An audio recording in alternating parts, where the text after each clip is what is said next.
Welcome to Better Business Cases. This is an introductory module and we have titled it as Module 0. This is an introductory module to the practitioner course. A little bit about One World Training. We are a global training, business simulation and training company. We have offices in many parts of the world, including US, UK, the Netherlands, etc. We provide trainings on IT, business management, project management, and various other best practices. We do provide trainings in different ways. We offer public classroom-based trainings, online trainings, blended trainings, and even on-site trainings for both private and public organizations. We are an authorized training center. We are endorsed by leading global professional bodies, and a range of our accreditations are included on this particular slide. So what is covered as a part of this introductory module?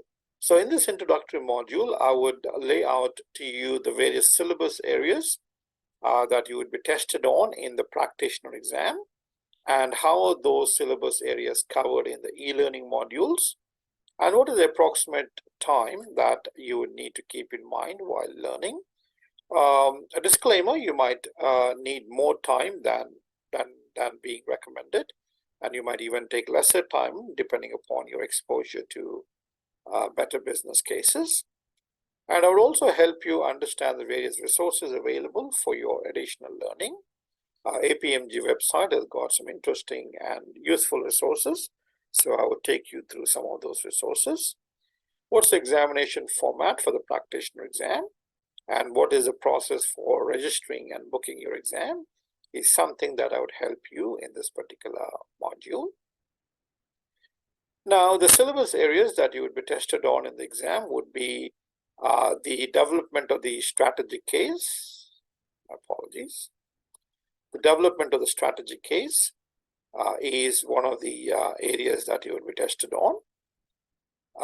The purpose and the core content and information contained therein of a strategy case is an important aspect of syllabus coverage. You would need to be familiar with the content and the purpose of the strategy case. And there are a couple of important steps that you need to be familiar with. Step number 1, ascertain the strategic context. And step number 2 is making the case for change. So the additional chapters that would be useful for you would be Chapter 5 of the project business case. So that would be an additional chapter. So roughly around 4 hours of time would be a good time to cover this particular area of thinking. And then the another syllabus area is your economic case development. So you need to be familiar with the purpose and the core content of the economic case. What are the actions, responsibilities relevant to the application of the following steps of the business case development framework is something that you need to be familiar with. So what are the actions pertaining to step number 3, and who are the people responsible? What are the actions pertaining to step number 4 and the responsibilities? Actions pertaining to step number 8. So you need to be familiar with the actions and the responsibilities of the various stakeholders involved. And there are a few recommended techniques like cost-benefit analysis, multi-criteria analysis, risk assessment, and sensitivity analysis. These are all techniques to appraise your options and to arrive at a shortlist and a preferred option. And a relevant chapter would be Chapter 5 of the project business cases. Another syllabus area where you would be tested would be the development of the commercial case. You need to be familiar with the purpose and the core content of a commercial case. The actions and responsibilities relevant to the application of the following steps of the business case development framework, i.e. step number 5 and step number 9. So the various actions and the people responsible for those actions is something that you should be familiar with. So Chapter 6 and Chapter 7 of the project business case document would really help you in understanding those actions. And in the e-learning module, we covered that in module number 3 of the e-learning. And the purpose and core content of the financial case is another area that they would test you. And again, actions and responsibilities relevant to the application of the following step of the business case development framework, i.e. step number 6, ascertaining affordability and funding requirement, is an aspect that you should be familiar with. Chapter 6 and 7 of the project business case document will really help you in this regard. Module 3 of the e-learning module would cover this particular syllabus content area.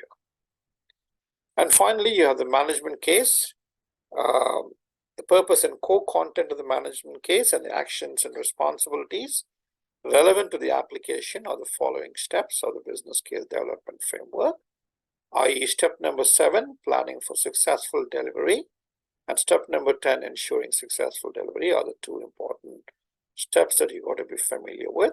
So chapter 6 and 7 of the project business case 2018 document will really help you. Now, besides the earlier content area, you would also be tested on some overarching course content standards. Does the course include at least one delegated activity for each of the syllabus areas for the practitioner exam? Of the activities included, it is recommended that there are some that are in a format other than the examination style questions.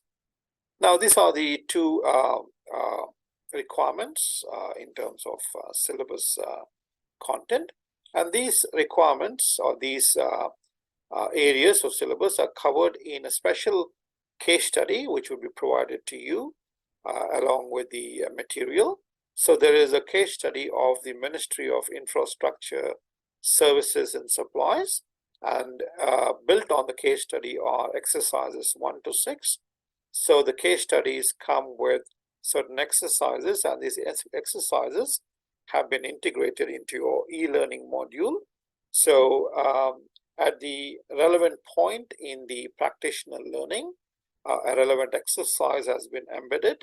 So I would request you to complete those exercises and compare your answers with the sample model answer that I have provided as a part of the practitioner learning. So please do be familiar with this case study and the associated exercises and model answers.